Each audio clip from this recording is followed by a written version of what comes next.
اور Joe Biden کے announcement کے ٹھیک 3 دن بعد ان کی بیل ہو جانا یہ بہت میننگ فل ہے.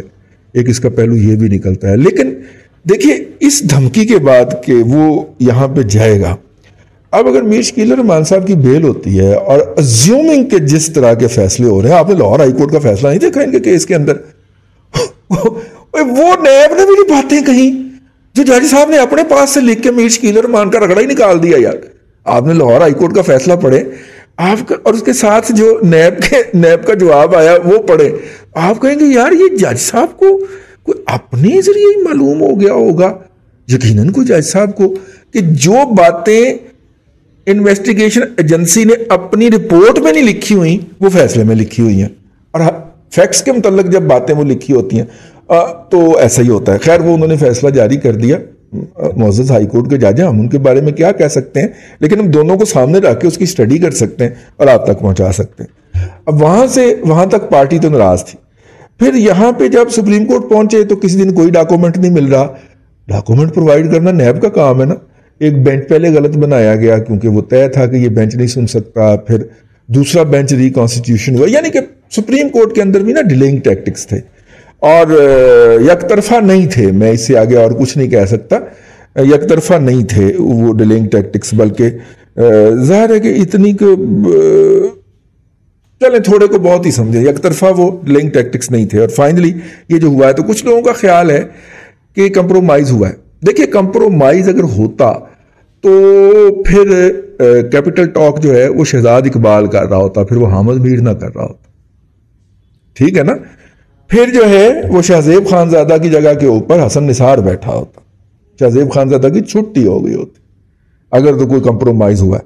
اور اگر کمپرومائز نہیں ہوا تو جنگ اور جیو کی جو پالیسی ہے کہ ہمارا ڈپارٹمنٹل سٹور ہے وہاں پہ سب کچھ ملتا ہے اور سب کچھ بکتا ہے, سب کچھ ملتا ہے, تو تمام نقطہ نظر ہم لے کے چلتے ہیں. تو اگر یہ لوگ اپنی جگہ پہ موجود ہیں تو اس کا مطلب ہے کہ ایگریوڈ پارٹی جو تھی یا دھمکی لگانے والی پارٹی تھی اس کے گریوانسز تو دور نہیں ہوئے, ٹھیک ہے نا. کیونکہ انہوں نے کہا تھا کہ حامد میر کو ہٹائیں اور میر شکیل الرحمان صاحب نے آگے سے کہا تھا کہ جب تک کیپٹل ہے اس وقت تک کیپٹل ٹاک تو چلے گا, ٹھیک ہے نا. اسی لیے وہ گولیاں ماری گئی تھی نا. حامد میر کو ابھی بھی وہ اپنے سوینئر اپنے ساتھ رکھتا ہے, حامد میر سوینئر اپنے ساتھ لے کے پھرتا ہے, اس کے اندر ہیں 2 گولیاں, ٹھیک ہے نا. وہ ڈاکٹر ریڑھ کی ہڈی میں گئی ہوئی ہیں میرا خیال, ڈاکٹر کہتے ہیں کہ ان کو نہ ہی چھیڑا جائے تو اچھا ہے. تو وہ سوینئر اپنا اٹھائے پھرتا ہے ساتھ ساتھ, اپنی سلیب بندے کو خود اٹھانی پڑتی ہے. تو خیر یہ جو ساتھ میں جو پیرلل پروپیگنڈا ہو رہا ہوتا ہے نا کہ یہ بندہ جو ہے یہ چپ کر گیا ہے تو ضرور اس کا سافٹ ویئر اپڈیٹ ہو گیا اور یہ اس کی رہائی ہوئی ہے تو یقیناً کوئی سودے بازی ہوئی ہے, وہ والی مینٹیلٹی ہے. تو اس کے لیے تو یہ جواب ہے. اب دوسرا یہ ہے کہ کیا دوسری پارٹی پیچھے ہٹی ہے؟ بظاہر میں اس نقطہ نظر کا زیادہ حامی لگتا ہوں, خاص طور پہ گوجرانوالے کے میاں نواز شریف کے جلسے میں تقریر کے بعد بہت ساری جگہوں کے اوپر آپ دیکھیں گے کہ بہت ساری سپیس جنریٹ ہونا شروع ہوئی ہے اور وہ سپیس مسلسل بڑھ رہی ہے.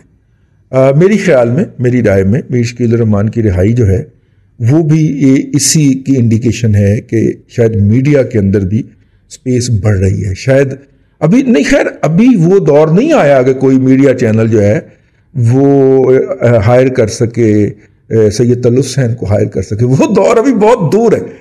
یا شاکر سلنگی کو نوکری سے نہ نکالا جائے, یا آدھا جو ہے ہمارے مرتضیٰ سلنگی صاحب ان کو کوئی چینل ہائر کر رہا ہے, ابھی وہ دور بہت دور ہے, ٹھیک ہے. لیکن یہ ہے کہ شاید یہاں پہ بھی کوئی سپیس جنریٹ ہو رہی ہو یا ہونے کی کوئی امید پہ تو دنیا قائم ہے. تو میری یہ رائے ہے, اور میں کوئی حتمی نہیں ہوں, میں غلط بھی ہو سکتا ہوں, لیکن میرا نقطہ نظر یہ ہے کہ جو بائیڈن, ٹھیک ہے, اور اس کے بعد نواز شریف کی چڑھائی, اس کے نتیجے میں پاکستان میں تھوڑا سا جو برڈن ہے شخصی آزادیوں کے حوالے سے آواز اٹھانے والوں پہ, میڈیا پرسن پہ جو ہے, شخصی آزادیوں کے حوالے سے آواز اٹھانے والے میڈیا پرسن پہ جو برڈن ہے وہ کم ہوا. آپ بتائیے ہاں بھلا میری سوچ درست ہے کہ نہیں؟ نیچے فیڈ بیک میں آپ کا انتظار رہے گا. میں گزشتہ 3 ویلاگز کی معذرت چاہتا ہوں, وہ ٹیکنیکل ٹیم نے حماقت فرمائی، کیونکہ ان کا خیال تھا کہ اگر وہ اپلوڈ نہیں کریں گے تو میں ناراض ہو جاؤں گا، حالانکہ میں اپلوڈ کے بعد زیادہ ناراض ہوا ان کے اوپر کہ ایک کام آپ سے غلط ہو گیا تھا تو آپ کو اس کو نہیں کرنا چاہیے تھا. کوئی بات نہیں، ہم بریک کر لیتے. پیڑے رونے نہ لو چپ چنگی، ٹھیک ہے نا. تو ہم نے پیڑا رویا اس کے لیے، اسی لیے آپ سے اس کے لیے معذرت چاہتے ہیں. اللہ آپ کو آسانی عطا کرے.